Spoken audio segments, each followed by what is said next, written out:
Hey guys, John V here with PhoneArena. This is a quick hands-on look at the latest Moto mod out there. This is the Moto Stereo Speaker. There have been several other speaker Moto mods in the past already, like the original JBL Sound Boost, the JBL Sound Boost 2, and even the Moto Smart Speaker with the Amazon Alexa. Knowing all that, it really makes you wonder about what the Moto Stereo Speaker has to offer.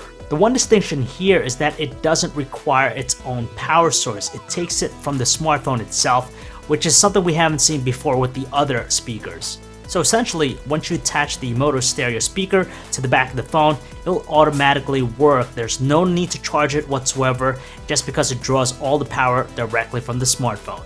And honestly, that's a little bit more convenient because you don't have to worry about charging it ever again. It does add a considerable amount of heft and thickness to the phone. It looks like it almost triples its thickness, so I'm not sure if it's a good idea to actually keep it connected and have it in your pocket. The metal ring around the Moto logo on the back of the speaker actually doubles as a kickstand, so it'll prop up the smartphone, which also better dissipates the audio. And speaking of its audio, the quality here we have to admit is pretty powerful. It does conjure up some really deep bass, but overall it's significantly stronger than the regular speakers on our phone.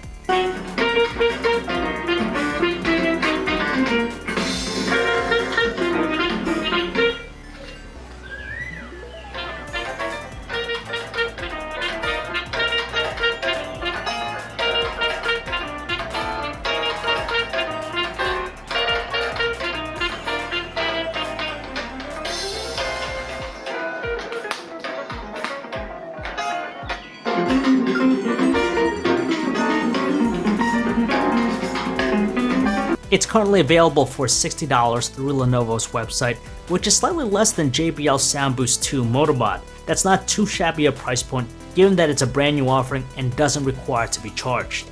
And that is it for this video, guys. If you want to learn more about the Moto Stereo Speaker mod, you can check out our website, PhoneArena.com. This is John V, signing off.